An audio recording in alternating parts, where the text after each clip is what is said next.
Welcome to Fáilte. I'd like to welcome you to what is the world's largest disability law summer school, focusing on the United Nations Convention on the Rights of Persons with Disabilities. And we're particularly pleased that this is hosted this year by NUI Galway Centre for Disability Law and Policy. And it's the 12th annual Disability Law Summer School with particular focus, I understand, on disability and culture and access to recreation, culture, leisure and sport for people with disability. So this is a particularly important area for us all, and it is particularly in tune with the university's values as NUI Galway, values of respect, openness, excellence and sustainability. And I think particularly the greatest of these is respect, and in this case this particular conference and this particular summer school focuses on those elements of respect which are particularly profound. Respect for all of those in our society, respect for all the talents, and in particular in the context of access to culture, leisure, recreation and sport, and a rights-based approach to that access, and recognising that this is a very important area of humanity, of what it is to be a human being. And we know, particularly in the context of COVID, that this has both been challenging for us, but also an area of opportunity in the context of accessing remotely and through technology, but also an area of profound challenge and change. And the summer school will focus and reflect these experiences in particular. And we also have recognized and realized how much often we miss these aspects of our lives, and therefore how we are together in reimagining how they might look in the future. And secondly, very much in tune with our values of openness, in particular, openness to access, openness to, as I say, all the talents in society, and openness to learning from each other, because I think this is a particularly important part of this particular summer school, is that sense that we can learn from experience, and that there is expertise available from experience, and that as researchers, as educators, as a university, we have much to learn. And in that context, I'm particularly pleased to welcome you to the summer school, and to welcome the opportunity for us all to learn from each other and to share experiences and to challenge each other as we reimagine the future and reimagine together, hopefully, a different world. Thirdly, the value of excellence, and I think the Centre for Disability Law and Policy is particularly focused on the excellence of their research and high standards in that regard. And I would like to commend all our colleagues for the work being done in this context. Profound work that is important for us, and in particular in the context of those values of respect, openness and excellence, that sense that we are also sustaining each other as human beings, as individuals, as people who are journeying through life together. And that in particular as a university, NUI Galway is keen to welcome those who don't often see a university or the university as part of the furniture and fabric of their lives.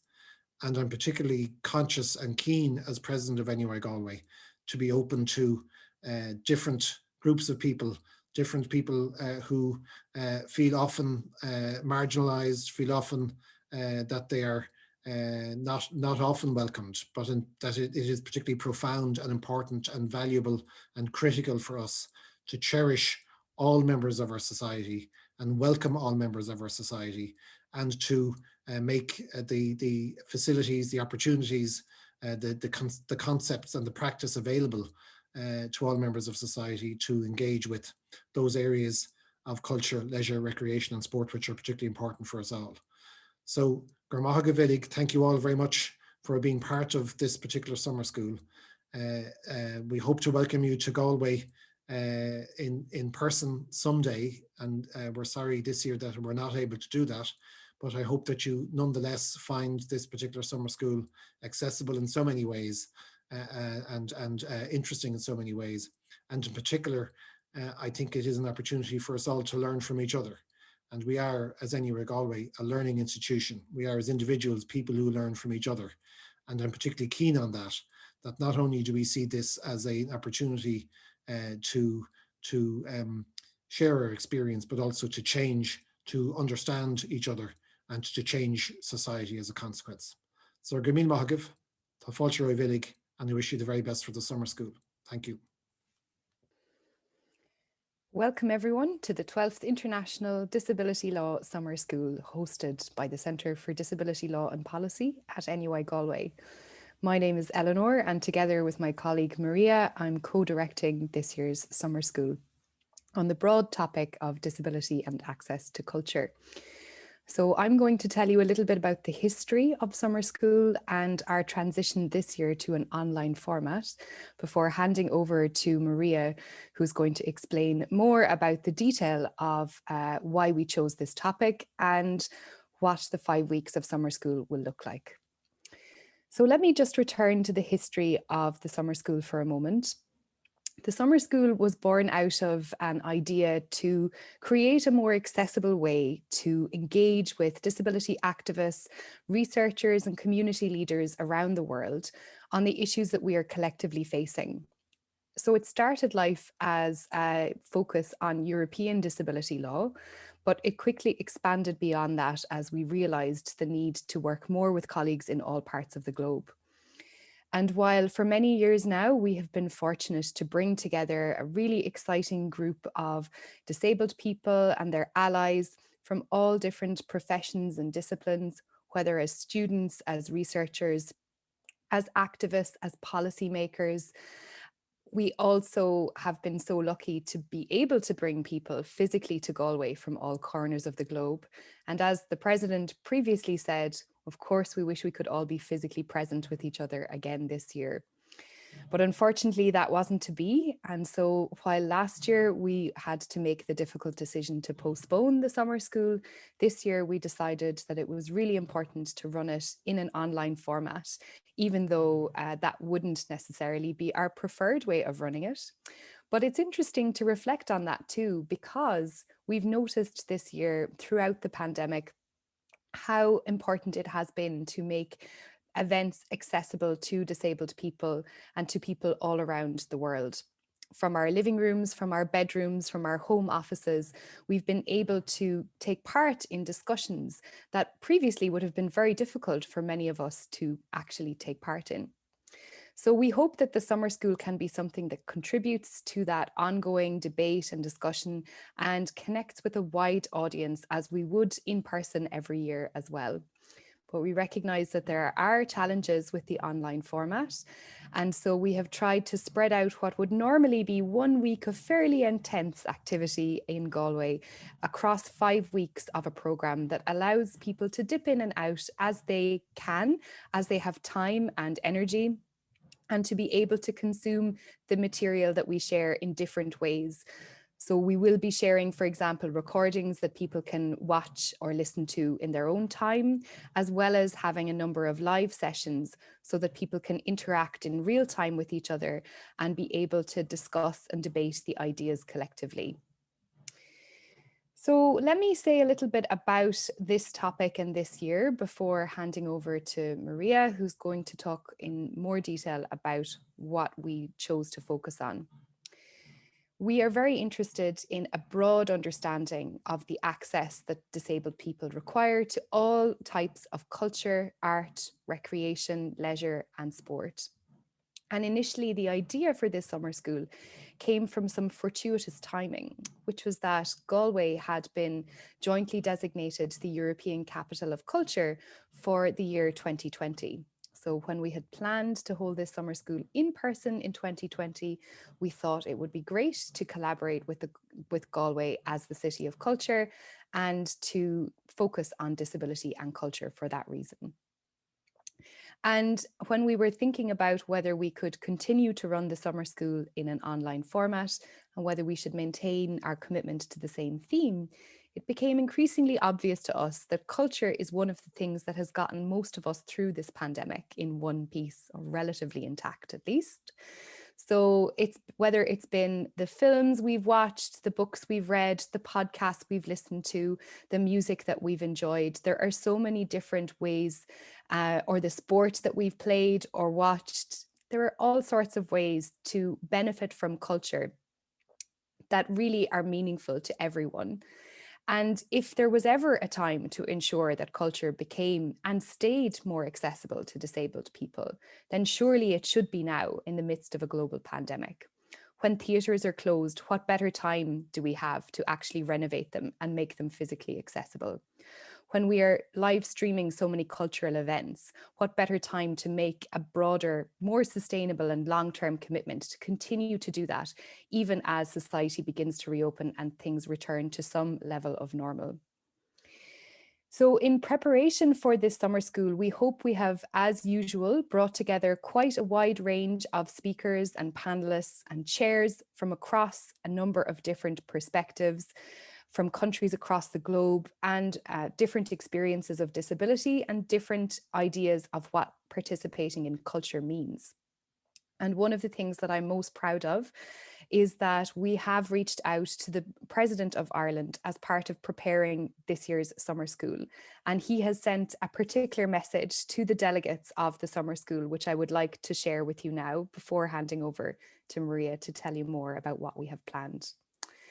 So in the President of Ireland's letter, he says that to the delegates of the Disability Law Summer School, as President of Ireland, I am deeply grateful to the National University Galway and their life-enhancing work, which has helped us move closer to a society where every person is not only treated with dignity and respect, but allowed to experience the fullness of their lives.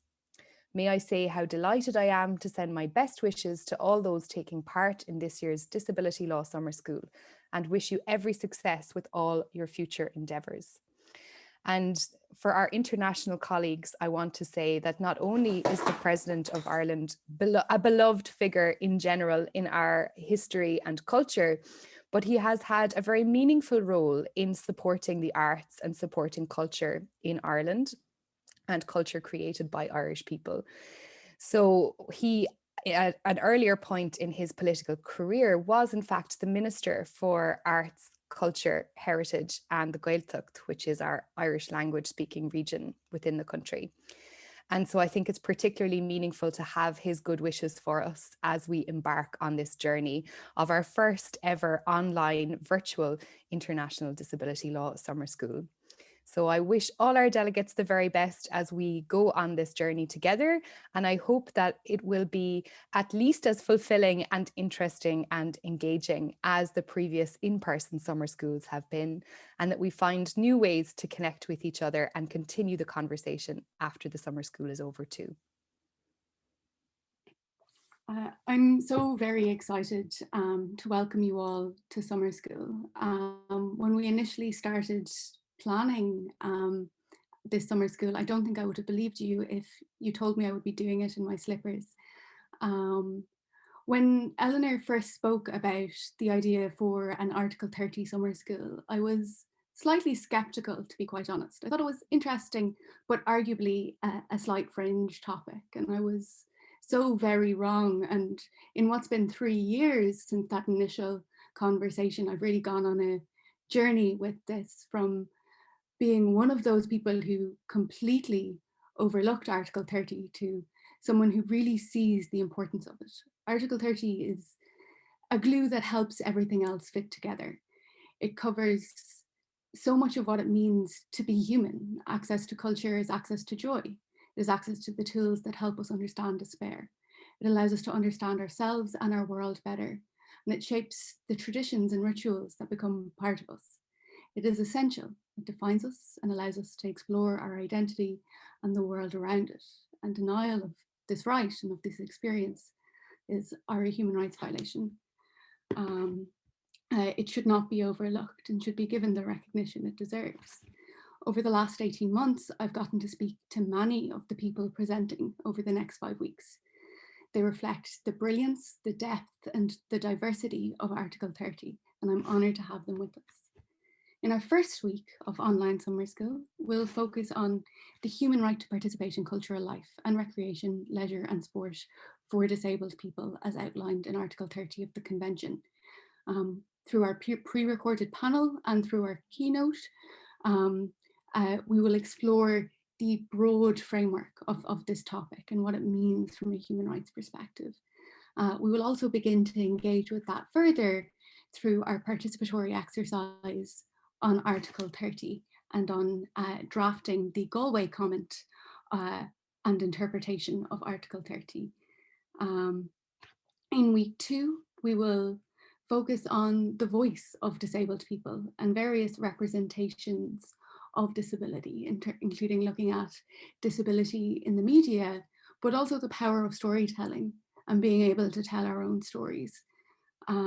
We will also have our participatory exercise for that week. We'll also have a storytelling session that I hope all of you will get to participate in. Week 3, we will look at disabled people as artists and creators and their experiences and the barriers and potential that exist in creative spaces. We'll also have a stand-up session and I'm looking forward to the number of different disabled artists who are participating that week in particular.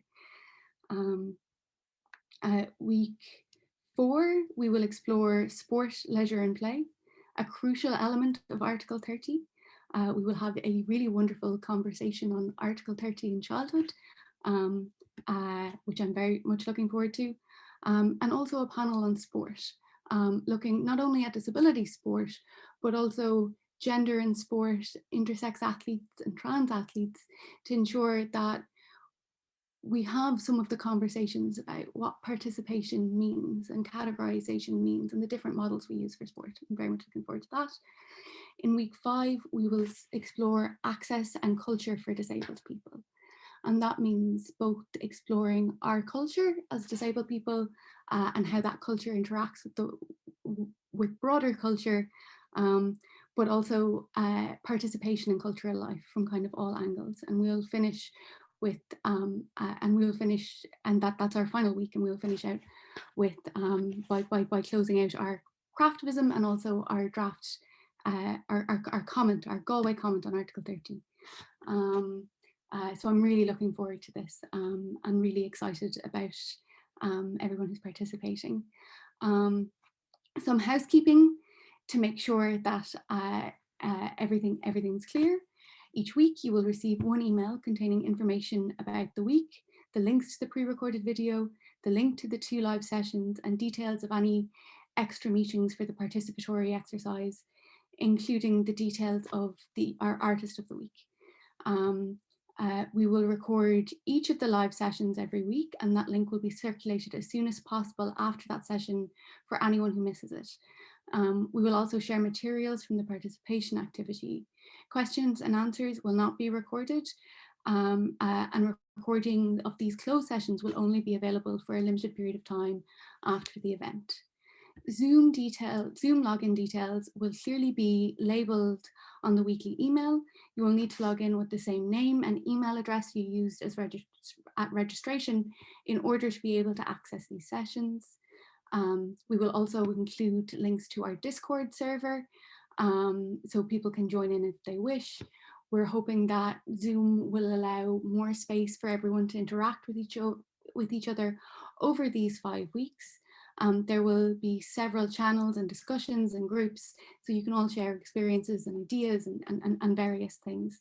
And we will also have ground rules, which will be circulated in the weekly email. We'd also like to remind everyone that, as always, the CDLP is on Twitter, and we will be live tweeting as we go through the next 5 weeks, and we'll be using the hashtag DSS12. So if you are a social media person and want to participate that way, that's open. And as always, you've already received a number of emails, but if you have any queries, feel free to email at any point over the summer school. So I think Róisín's we'll be handing over to Róisín now. But I'm so very, very delighted that we are able to do this and to welcome you to the 12th Summer School.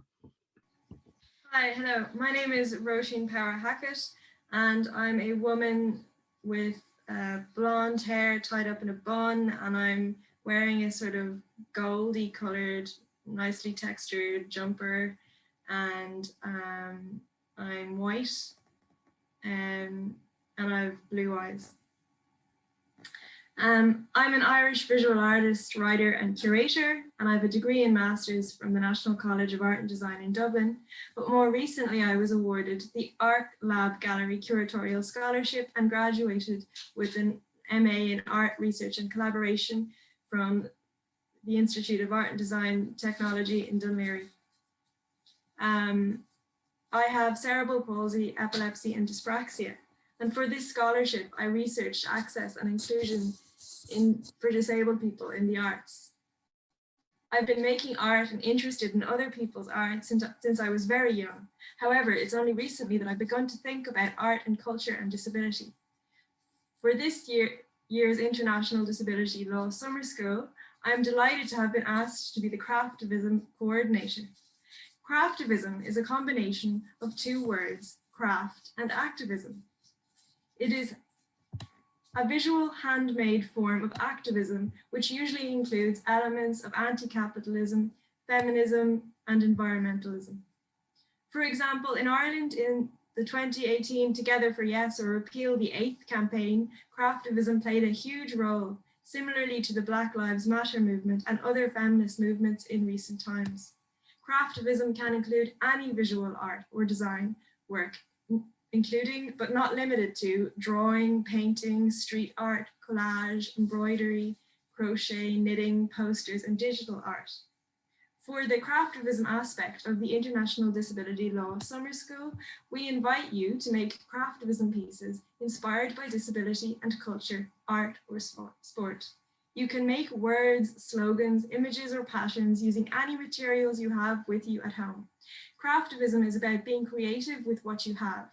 Craftivism is about investing time and effort into what you are making and its message. When you invest time and effort into the making, you are investing time and effort into the cause. Our cause is disability, rights, and culture in all of its forms, and making this inclusive and accessible for disabled people. So please get your creativity on and start making. To take part in this final Craftivism event in the last week of the summer school, please take a photo of your finished Craftivist project with the best camera you have, using the best lighting you have available. The best lighting is often sunlight. Please send your photographs attached to the email that we're going to give you in a JPEG format and mark it as Craftivism. In your email, include your full name. Your image should be a maximum of 25 megabytes. Your image will be uploaded to the International Disability Law Summer School Craftivism webpage and will be part of a collage of other Craftivist images. Please get crafting. I will be looking forward to seeing what you send in. Thank you. We're so delighted to have Róisín as our Craftivism, I suppose, leader. And we know it's going to be a really wonderful project reflecting some of our previous Craftivism activities at summer school. And I'm very glad that with this topic in particular, we can keep that element in this online space. So that is the welcome. With this email as well, you have the pre-recorded to our first panel session, which promises to be excellent. And we will see you all on Wednesday for our first live session.